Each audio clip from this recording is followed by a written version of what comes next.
La Tercera, el diario de Chile.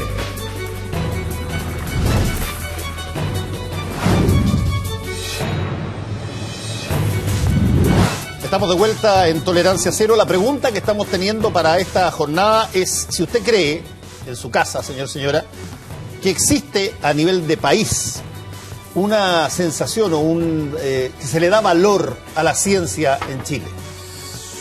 Conteste sí o no y hay que responder a www.toleranciacero.cl. Nuestro próximo invitado tiene que ver con el tema de la ciencia, es el bioquímico doctor Jorge Babul. Escribe constantemente a distintos medios de comunicación y siempre con la misma exigencia: denle pelota a la ciencia más allá de hablar de ella.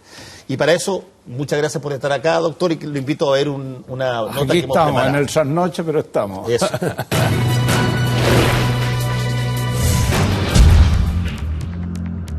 Estimular el desarrollo científico es una tarea pendiente y urgente en Chile, pero pareciera que las ciencias están dejadas de lado. No se las toma en cuenta como prioridad en los temas de actualidad y no hay una visión que impulse un real conocimiento de un tema que hace la diferencia como eje estratégico del desarrollo. Nuestro país tiene solo un cuarto de los científicos del promedio de los países de la OECD y los desafíos al respecto parecen para los gobiernos algo siempre pendiente. Una de las cosas más importantes es tratar de desarrollar la ciencia en regiones, tratar de que la empresa privada se incorpore en el financiamiento de los estudios científicos. Y esas son cosas no menores que debiesen estar, digamos, en el día a día de la conversación científica en el país. Un esfuerzo real del Estado por fortalecer la investigación científica, tanto básica como aplicada, y obviamente establecer un programa integral de ciencia y tecnología para el país. El CONICYT es el organismo que promueve la investigación científica y tecnológica en Chile, pero a 5 meses de instalado el gobierno aún se escuchan grillos en el nombramiento de su presidente. ¿Cómo se explica esta situación? Y el nombramiento del presidente de CONICYT es una facultad de la presidenta de la República. No es un tema que uno diga que ha afectado el desarrollo cotidiano y normal de la institución. Debiésemos tener la autoridad que es la responsable del organismo, del único que tenemos en el país, que invierte en ciencia. La despreocupación por la ciencia en Chile va en aumento. Si se revisa el programa de gobierno, este cuenta con solo 2 páginas referidas a ciencias y tecnología. ¿Cómo se logra un mayor nivel de desarrollo científico en nuestro país? El Estado tiene que impulsar y dar los primeros pasos, pero también tenemos que generar conciencia al sistema productivo. O sea, en el fondo, la inversión que realizan las grandes empresas chilenas en investigación y desarrollo es casi nulo. Días antes de terminar su mandato, el expresidente Piñera presentó un proyecto de ley para crear un Ministerio de Ciencia y Tecnología, pero la iniciativa recién se desempolvó esta semana, cuando la Comisión de Desafíos del Futuro del Senado presentó una propuesta para crear dicho ministerio. Si la medida se concreta, ¿servirá para dar un salto y potenciar estas materias o será más burocracia para abordar un tema sobre el cual no existe una discusión pública a cabalidad? El tema de instaurar un ministerio es algo de largo plazo. Yo creo que lo urgente ahora es poder definir una política de largo plazo. Tenemos un Consejo Nacional de Innovación que está preocupado de eso y que es la entidad que en este momento le corresponde definir esta política. Ok. Qué cantidad de palabras, porque son muchas palabras y la ciencia está en todas partes. Y la ciencia, lo único cierto es que la ciencia es un ramo de colegio. Es lo único que yo estaría dispuesto a poner mis manos al fuego que funciona. La ciencia es un ramo escolar. Ahí pasan biología en el colegio, pasan química, pasan física en determinado.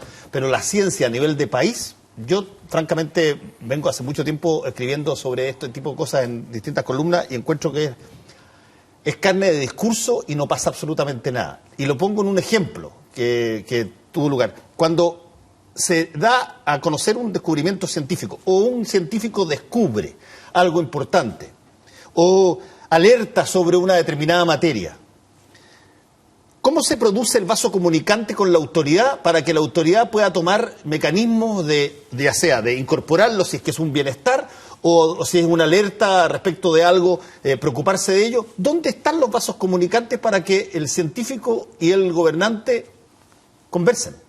Yo no sé dónde está. En este momento no existe, no hay ninguna instancia en la cual nosotros como científicos o como comunidad científica tengamos una voz en lo que está sucediendo en relación con la ciencia. ¿Y por qué es eso, doctor?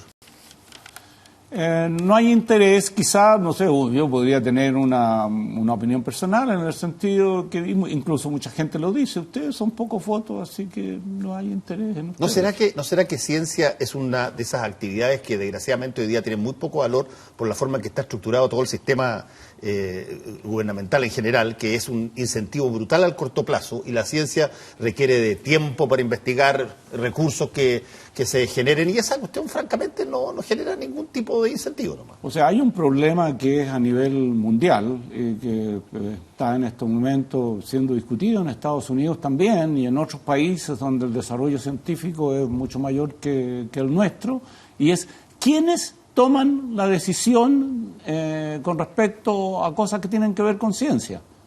Y en general son los parlamentarios saben muy poco sobre ciencia, entonces allí hay un problema de educación, digamos, de cuánto sabe la gente de lo que está haciendo. Jorge, para establecer lo que salía en la nota desde su perspectiva, se decía el CONICYT está funcionando bien, aunque no hay presidente. Se decía el Consejo Nacional está funcionando. ¿Están funcionando? O sea, a lo que se refiere María Elena Boessier es que ella ha estado mucho tiempo a cargo de FONDECYT, que es el Fondo Nacional de Desarrollo Científico y Tecnológico en CONICYT. Entonces, todas las instancias que tienen que ver con FONDECYT, con becas, etcétera, están funcionando. Los concursos se dan, etcétera. Ella, en el fondo, a lo que se refiere es que CONICYT, como una unidad ejecutora, está funcionando. Los concursos están, las becas se dan, los proyectos se dan, las platas se dan, eso quiere decir. Pero CONICYT no es solamente eso. O sea, el presidente de CONICYT debiera estar, pero a full metido en las altas esferas, dirección de presupuesto, etcétera, discutiendo el presupuesto del 2015. ¿Qué es lo que sucedió el año pasado cuando se estaba discutiendo el presupuesto del 2014? El presidente de CONICYT, Aguilera, renunció, nunca dijo por qué renunció. Se fue. Y dijo, saquen sus propias conclusiones. ¿Y qué es lo que sucedió cuando se vio la discusión del presupuesto del 2014? Que los dineros que estaban asignados para los principales fondos de CONICYT no alcanzaban siquiera para igualar la aprobación del número de proyectos que se habían dado en el año 2013.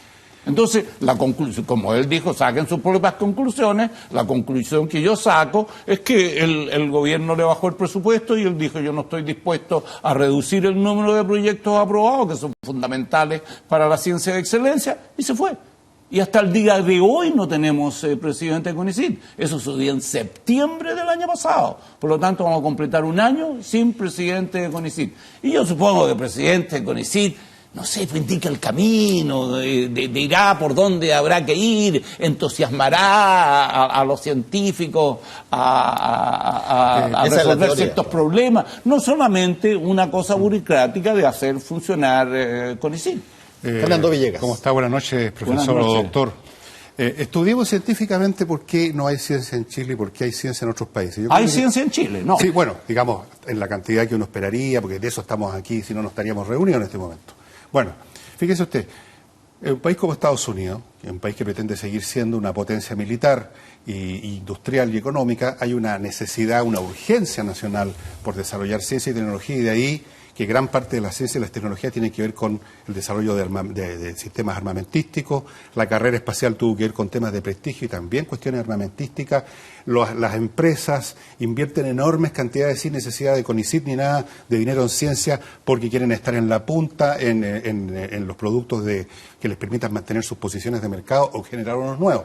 Lo mismo pasa con China y con todas esas naciones. Pero ¿saben lo que pasa en Chile? En Chile, y esto usted lo puede hablar con cualquier empresario, no tienen esa urgencia ni necesidad y hasta tienen razón. Le dicen, ¿para qué voy a estarme preocupando lo que hacen los cabros de ingeniería de la Chile, por ejemplo, o de cualquier otra parte? Si todas esas tecnologías yo las compro, ya están desarrolladas, ya inventaron la rueda, señor Villegas, ¿para qué vamos a estarle pagando a un cabro para que invente la rueda? Compro esa cuestión, funciona mi fábrica, me ahorro plato y todo descueve. En otras palabras, la sociedad chilena, por la posición que tiene, por su tamaño, por el momento en que entra a la historia, por así decirlo, no siente necesidad. Y por eso que no está la plata. Cuando uno no tiene necesidad de algo, señor Babul, uno no pone la plata. Donde está el interés, está la plata. Acá no hay interés porque no hay necesidad, es lo que sienten los que manejan el país, los que manejan la economía finalmente. Quizás es un problema que tenemos nosotros los científicos de no difundir apropiadamente lo que hacemos. La Academia Chilena de Ciencias acaba de publicar un libro sobre innovación, sobre una serie de proyectos que se están desarrollando, hechos por chilenos. Y nosotros, hay una compañía acá en Chile que desarrolló una vacuna contra la hepatitis. El problema de los salmones, que es un problema que nosotros tenemos acá, también fue resuelto por investigadores chilenos. O sea, hay necesidad en energía, en el problema acuícola, en el problema de la agricultura. Yo le digo esto porque conozco un poco el mercado eléctrico por razones personales y lo veo directamente frente a mí. Hay gente que desarrolla, por ejemplo, en el campo de la ingeniería eléctrica, soluciones muy eficientes cuando se han logrado implementar, pero usted va a las empresas que adquieren esos productos y están adquiriéndole a China, a China sobre todo, que han desarrollado una enorme industria de paneles solares y otras cosas, porque les es más sencillo, no tienen necesidad de confiar, de hacer un acto de fe en que estas personas van a hacer algo bueno o que lo que ya desarrollaron realmente es bueno, hagamos uso de la sandía calá. Entonces, claro, hay un tema de difusión, como usted dice, efectivamente, pero no es casual que haya esta falta de interés, no es casual. Los tipos que manejan los recursos en este país sienten, y tienen no poca razón, que tienen alternativas. Y por lo tanto, al final, los científicos que se forman acá por razones vocacionales, se van a trabajar afuera. Algunos se van a trabajar afuera, otros no, pero uno podría partir por el comienzo, ¿no es cierto? Sí. Uno podría partir por el comienzo y decir, quizás es un tema muy grande y que tiene que ver con todo lo que conversaron ustedes con las dos personas anteriores, es decir, ¿qué país queremos nosotros? Eso es lo primero, ¿no es cierto? Sí, sin duda. Entonces, segundo puede decir, mire, ¿qué sería lo apropiado en cuanto a ciencia para este país que nosotros queremos? Y partamos por allí. Entonces uno podría decir, mire, seamos competitivos. Ya, muy bien, voy a comprar en la China eso que usted dice, voy a traer de otro lado, ¿por qué no lo quiero hacer yo? Pero quizás nosotros podríamos tener en el norte, pero una energía solar, por ejemplo, de maravilla. ¿Estamos preparados como para eso? No. ¿Podríamos prepararnos para eso? Sí. O sea, Costa Rica metió en Telmex todos sus huevos en un solo canasto y vive de eso, ¿no es cierto? Ya, eso es una decisión de acuerdo al país. Nosotros, no existe nadie en estos momentos que esté preocupado de hacer esa definición. No existe ningún grupo de personas. El Consejo Nacional de Innovación para la Competitividad, que le tenían no sé cuántos miles de millones, lo bajaron a 200 millones y hay 6 personas. Entonces no me vengan a hablar que el Consejo Nacional de Innovación para la Competitividad está diciendo lo que tenemos que hacer. Todo lo que se planificó con respecto a competitividad, el año de la innovación y todas esas cosas, no salió absolutamente nada. Para terminar de responder eso. Entonces, yo nací con el profesor Hermann Niemeyer en la ciencia y él me dijo, nunca las políticas van a venir de arriba. Siempre nosotros aquí en la universidad, de abajo por arriba, vamos a decir lo que tiene que hacer la universidad. Y parece que en este país es más o menos lo mismo. Pero no nos hacen caso, no hay ninguna instancia, ni siquiera de consulta. No hablemos de poder de decisión, que podamos decir, mire, vamos hacia allá o vamos hacia acá. El programa de becas millonario que se implementó, no se consultaron a las universidades que son las que tienen los programas de posgrado. Entonces ahora tenemos miles de muchachos, tanto en Chile como en el extranjero, que tienen la obligación de volver al país y no hay cómo emplearlos. No somos capaces de emplear más de 100 o 150 de ellos. Decía que no hay interés, pues. Ya, bueno, no hay una planificación. No hay una planificación de acuerdo. Claro, no, pero uno es capaz de definir, ¿no es cierto?, los intereses que el país tiene. Uno puede tener dos líneas generales, para mi gusto. Una es, nosotros tenemos que tener ciencia básica, porque sin conocimiento no hay aplicación del conocimiento. Eso por un lado, de manera de poder formar a los profesionales que el país necesita. Yo me dedico a la ciencia y enseño lo que yo hago. Y yo creo que con ciencia se puede enseñar a los profesionales a ser mejor. Eso por una parte. Y ya tenemos un caso de utilidad para el país de la ciencia. Y por otra parte, el gobierno podría entusiasmarme, decir, ¿usted trabaja en proteínas? Sí, trabajo en proteínas. Mire, yo en el norte estoy interesado en obtener proteínas de unos peces, de krill, etcétera, y ¿por qué no postula usted? Y en vez de estudiar esas proteínas en la bacteria, estudié estas acá, y yo me podría entusiasmar y hacer algo que el gobierno quiere de acuerdo al proyecto país que tenemos. Pero eso no pasa. No pasa, pero entonces la decisión no está en nosotros los científicos. Pero por supuesto que no, si yo, por eso que le dije que aquí el problema es que los que manejan el poder, los que tienen los intereses económicos, políticos, les importa. Es que yo no creo que sea una cosa, no creo que sea una cosa malévola. Yo creo que es un problema, y lo mencionó bien Fernando, es un problema de que no están dentro de las prioridades históricas de nada. Le voy a poner un ejemplo. ¿Vieron ustedes como parte la película esa, la que, ¿cómo se llama? La que se produce la destrucción de que se salvan con unas naves, ¿te acordáis? ¿El asalto al Tren Expreso? No. Pero es una que hay una destrucción mundial, etcétera. Y la película parte al principio de la siguiente manera. Un llamado telefónico de un científico de la India en un subterráneo a un gringo. El 2012.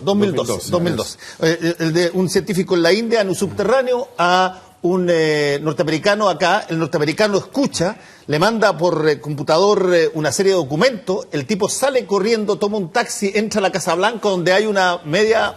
qué sé yo, reunión, hay una media reunión de una recepción de la Casa Blanca, y este gallo va pasando por aquí, por acá, y ve al secretario de Estado, en ese momento al ministro de Relaciones Exteriores, y le dice, tengo que hablar con usted, lea estos documentos y me llama porque es grave.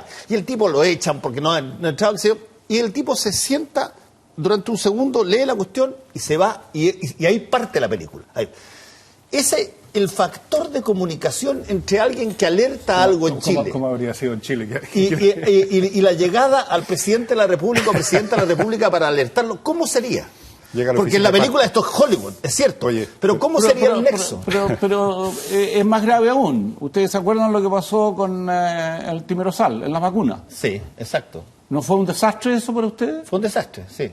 ¿No tuvo que retirar esa prohibición el presidente Piñera? ¿A quiénes escucharon? ¿Escucharon a los científicos? En las redes sociales, en Twitter, uno se podía informar mejor que a través de todos los medios de comunicación que hay en el país, a través del Ministerio de Salud, etcétera, de qué era lo que había que hacer. Entonces fue una histeria. Pero mire, o sea, es gente que se unió con los padres de hijos autistas, etcétera, en una histeria colectiva.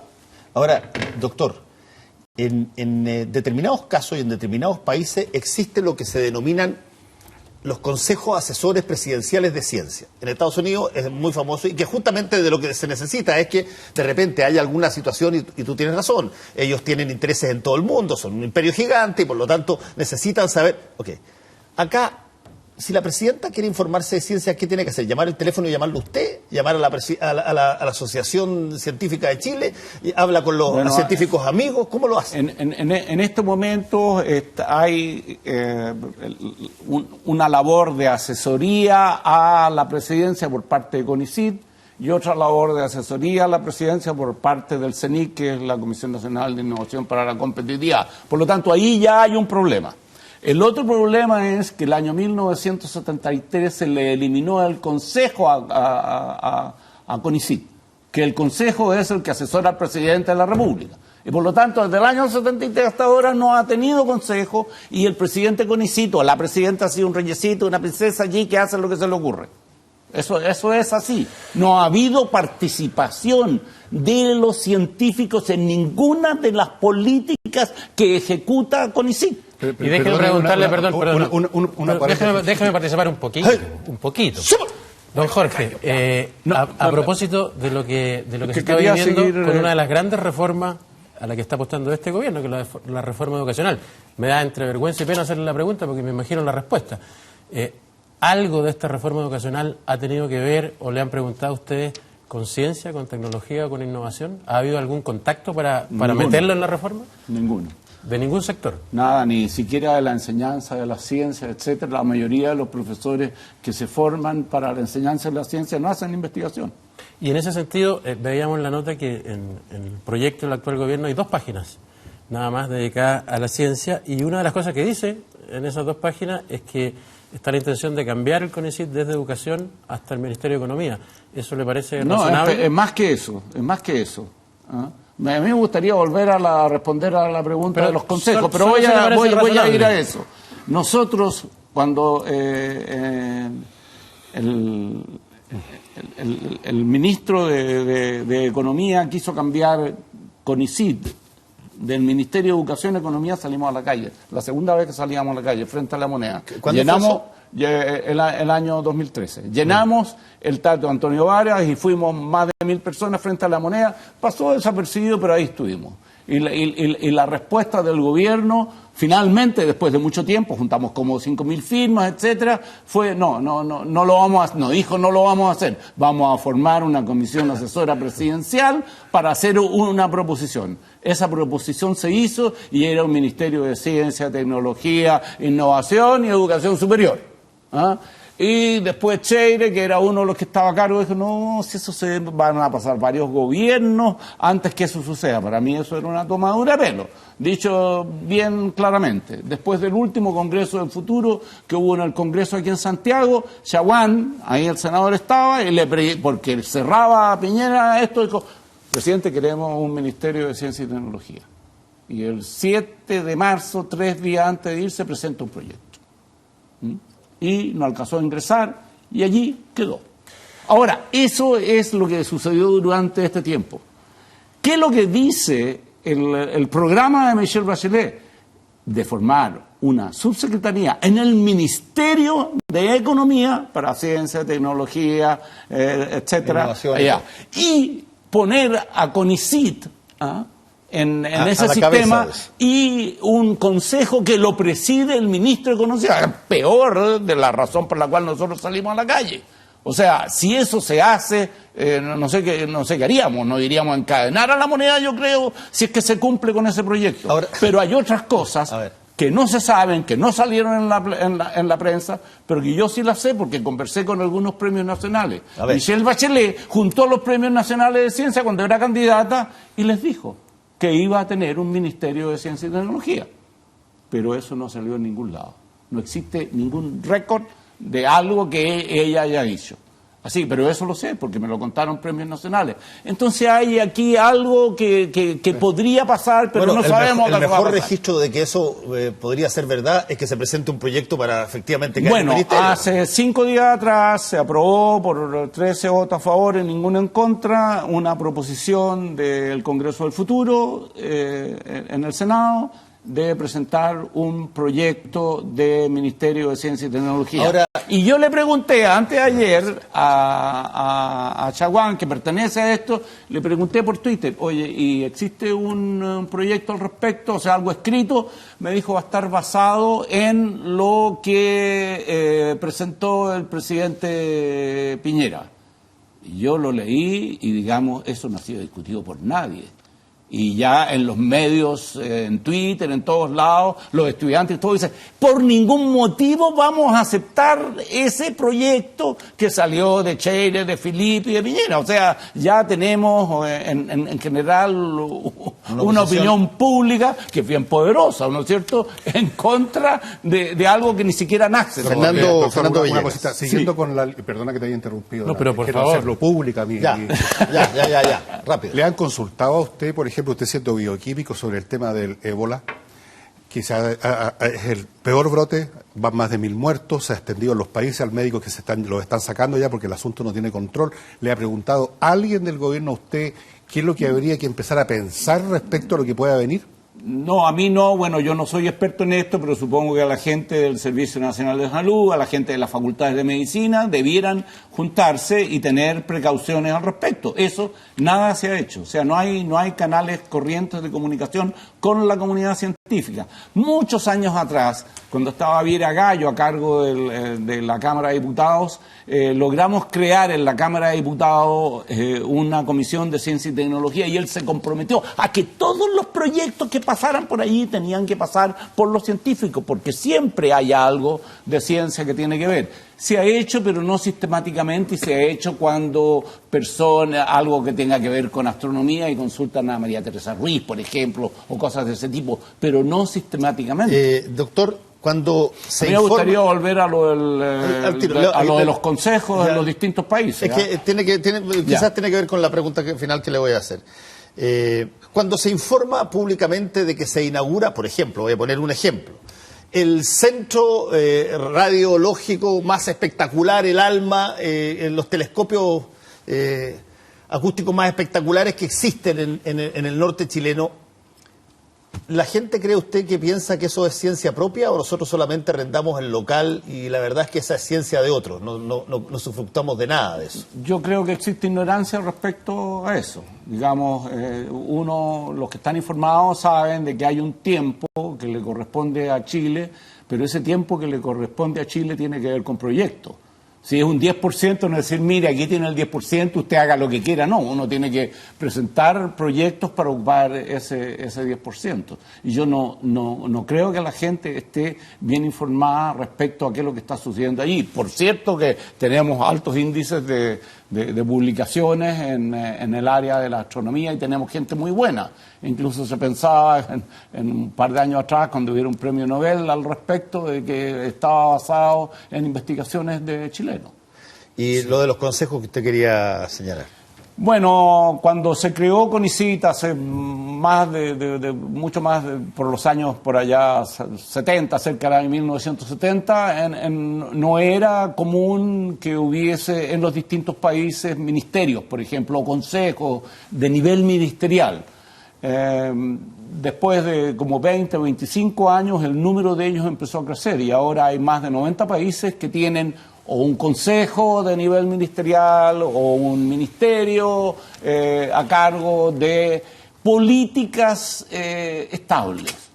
Yo creo que quizás si uno tuviera solamente un ministerio de ciencia y tecnología, por ejemplo, eso sería una cosa más bien de gobierno y no de Estado. Debiera existir además una comisión estable a lo largo del tiempo, con la participación, como se dice corrientemente, de todos los actores relevantes. Por lo tanto deberían estar los científicos, los empresarios, los economistas, los rectores de universidades y otros para poder definir qué hacer. Ahora, les advierto de que hay gente que piensa muy fuertemente que ese no es el camino, que primero hay que ir por el país que queremos, muy bien definido, qué ciencia queremos para no solamente aumentar el conocimiento, sino que tenga que ver con un beneficio directo a la sociedad. Jorge. Y después quizás allí ver cuál es la institucionalidad que nosotros necesitaríamos para llevar a cabo ese proyecto. Felipe. Hay división con respecto a eso. Hemos hablado de la parte de arriba de la pirámide de alguna manera, del gobierno, de lo que no hay. Usted tiene un amplio conocimiento de la ciencia en el mundo universitario, pero le quiero preguntar por la base. La sensación suya es que se están generando, por ejemplo, buenos profesores para explicar lo que es la ciencia a los alumnos en los colegios. ¿Hay una preocupación por eso desde la educación? ¿Lo que se enseña hoy en los colegios está a la altura de lo que debiera ser?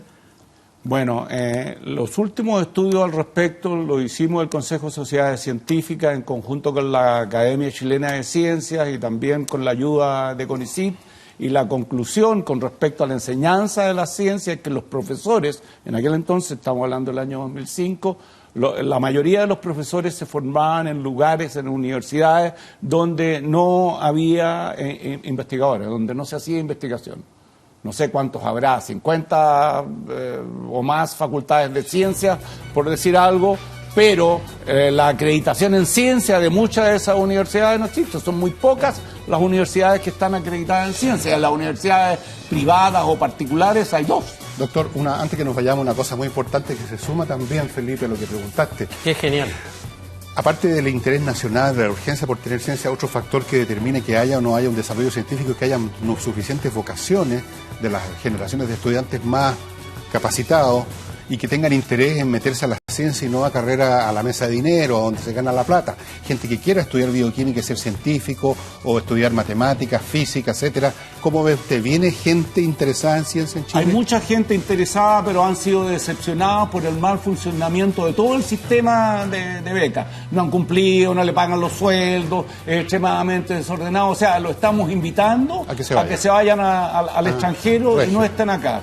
Y además se cometió un error cuando se creó Becas Chile, de los que se iban al extranjero están mucho mejor tratados que los nacionales. Entonces, ¿por qué los que se van afuera tienen beneficios que nosotros no podemos tener? No tenían previsión, etcétera. Y yo no quiero terminar con esto sin decir las cosas a mucho más largo plazo. Yo veo a la ciencia como parte de la cultura. Y si no hay un ministerio, por así llamarlo, de cultura que abarque todo el quehacer nuestro, que coordine todo el quehacer nuestro, no vamos a llegar a ningún puerto. Yo les doy como ejemplo, en la Universidad de Harvard, hace 10 años atrás empezaron con un problema de permear las artes por todos lados, hasta en los pasillos había. Y esto creó una efervescencia tal que se empezaron a definir los límites entre las disciplinas. Entonces yo creo que todos los que tienen que ver con el proceso creativo debemos estar juntos. Si alguna vez usando la exigencia que pedía Fernando Villegas antes de cuál es la calidad de la educación, si alguna vez uno tuviera que definir la calidad de la educación, uno pediría que el resultado de la educación escolar resultara un cabro que supiera hacer operaciones matemáticas relativamente básicas bien, supiera leer y entender lo que lee, supiera manejarse en el término de la cultura y tuviera una variación relativamente interesante de conocimiento sobre las cosas que efectivamente mueven al mundo desde el punto de vista científico, desde el punto de vista físico. No puede ser de que uno no sepa determinadas cosas que lo afectan todo el tiempo y que eventualmente pueden afectarlo más todavía, y eso no está estructurado, no está medido. Y la otra cosa es que nosotros no tenemos por qué cometer los mismos errores que los que están más adelante que nosotros han cometido. En este momento uno de los grandes desafíos de la educación, y yo no he escuchado absolutamente nada en toda esta reforma de educación, es la integración del conocimiento. Déjeme terminar. Entonces, ese punto yo creo que es fundamental. ¿Qué se está haciendo para cubrir ese aspecto? Nada. Doctor, ¿quiere irse deprimido o no? Yo no me voy a ir deprimido. Yo sé que no se pero esto le va a dar munición. He hecho algún empeño por mejorar la situación de la ciencia en Chile con usted aquí en este programa. Y esto que voy a decir le va a dar un acicate a su visión y a su actuación como paladín de la ciencia. Nosotros hicimos una pregunta a la gente, que esto no es una encuesta científica estrictamente hablando, una serie de opiniones que mandan, y mandan mucha gente opiniones, respondiendo a la pregunta siguiente: ¿cree usted que existe en Chile una visión país de la importancia de la ciencia? La respuesta es... ¿Quiere que adivine? Adivine. Sí. ¿Cuántos contestaron así? Que sí existe, sí. 20%. Yo creo que menos incluso que eso. 3,3%. 96,7% dice que no existe para nada ninguna visión respecto a la importancia de la ciencia en Chile. Que más aún, yo pienso que mucha de esa gente cree... Es una alarma tremenda. Yo creo que mucha gente además confunde ciencia con innovaciones tecnológicas típicas, o cuando dicen, no sé, el nuevo lanzamiento del iPhone 6 que está por venir, eso es ciencia, y por lo tanto la compra de los artefactos es la cosa científica. No está en el estudio de la cosa que nos mueve. O cómo la ciencia me haría cambiar mi cosmovisión. O la educación, ¿cierto? Nadie se preocupa de eso. En la reforma tampoco se habla de ninguna de esas cosas. Aquí estamos con cosas, doctor. Sí, por esa razón la ciencia de repente es peligrosa, porque genera cambios en los modelos que uno propone, y por eso es que tantos científicos históricamente fueron llevados a la guillotina o fueron colgados. La Guasier, son personajes peligrosos porque, entre otras cosas, dicen cosas que desafían Pero los que no se adaptan a los nuevos paradigmas en algún momento mueren y por lo tanto el nuevo paradigma flota, ¿no? Doctor Jorge Babul, muchas gracias por haber estado con nosotros en Tolerancia Cero. Yo estoy contento de haber estado aquí. Les pido que tengan más invitados a gente que tiene que ver con ciencia. En realidad no tengo recuerdos, salvo María Teresa Ruiz, que vive con un problema particular, de que hayan sido invitados científicos. Que esta sea una apertura para la comunidad científica llegar acá. En el próximo programa tenemos invitado al doctor Spock. Y los economistas lo califican como científicos, por cierto. Ese es un problema que nosotros vamos a tener que resolver, una mayor cercanía entre los científicos y los economistas, porque los economistas le preguntan a uno, ¿y para qué sirve lo que usted hace? Entonces, en broma, un amigo tuitero mío decía, para responder a esa pregunta, la ciencia no sirve para nada. Bueno, doctor, muchas Bonito, gracias. ¿no? Volvemos en un ratito.